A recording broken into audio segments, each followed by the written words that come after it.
Praise the lord. దేవుని నామానికి మహిమ కలుగును గాక. ఈరోజు దేవుని వాగ్దానము, మీరు దుఃఖపడితిరి అని సంతోషించుట లేదు గాని మీరు దుఃఖపడి మారు మనసు పొందితిరని ఇప్పుడు సంతోషించుచున్నాను. 2 కొరింథీయులకు రాసిన పత్రిక 7వ అధ్యాయము 9వ వచనము. ఈ ఉదయకాలంలో పరమ తండ్రి అయిన యేసుక్రీస్తే మనతో మాట్లాడుతున్నారు. మీరు దుఃఖపడితిరి అని సంతోషించుట లేదు, మారు మనసు పొందితిరని నేను సంతోషించుచున్నాను అని అంటున్నాడు. అటువలే మారు మనసు పొందే ఒక్క పాపి విషయమై దేవుని దూతల ఎదుట మరింత సంతోషం కలుగుతుంది అని అంటున్నారు ఆయన. ధనవంతుడు నరకానికి పోయాక ఈ లాజరును పంపించు అని దేవుణ్ణి కోరుకుంటున్నాడు.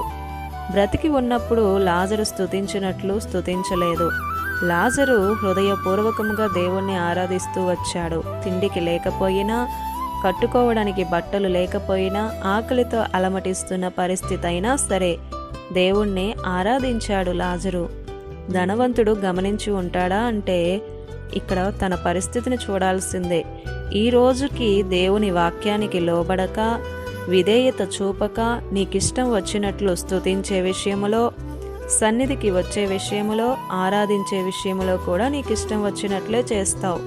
మన జీవితం ఈ ధనవంతుని వలె ఉంది, పాతాళమే. ఆలోచన చేసుకో ప్రియ సహోదరుడా, సహోదరి. అబ్రహాము ధనవంతుడిని కుమారుడా అని పిలుస్తున్నాడు. అంతకుముందు దేవుని యందు భయభక్తులు కలిగిన వ్యక్తే. వాక్యం తెలుసు, పరలోకం ఉందని తెలుసు. కానీ ధనవంతుడు ఆ స్థితిని కోల్పోయాడు. దేవునితో ఉన్న సంబంధాన్ని నిర్లక్ష్య పెట్టేశాడు. చివరికి తన గతి పాతాళమైపోయింది. యాతన పడుతూ, ఇబ్బంది పడుతూ కేకలు పెడుతున్నాడు. శరీరానికి, కోరికలకు విలువనిస్తున్నారే కానీ ఆత్మకు విలువనివ్వడం లేదు.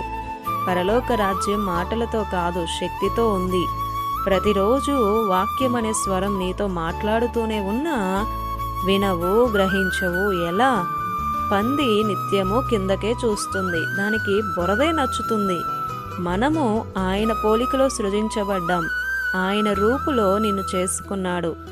అలాంటి నిన్ను రక్షించాలని ఆయన చూస్తున్నాడు. అగ్ని ఆరని, పురుగు చావని ఆ నిత్య నరకాగ్నిలోనికి పోయి కేకలు పెట్టి ఏమి ప్రయోజనం?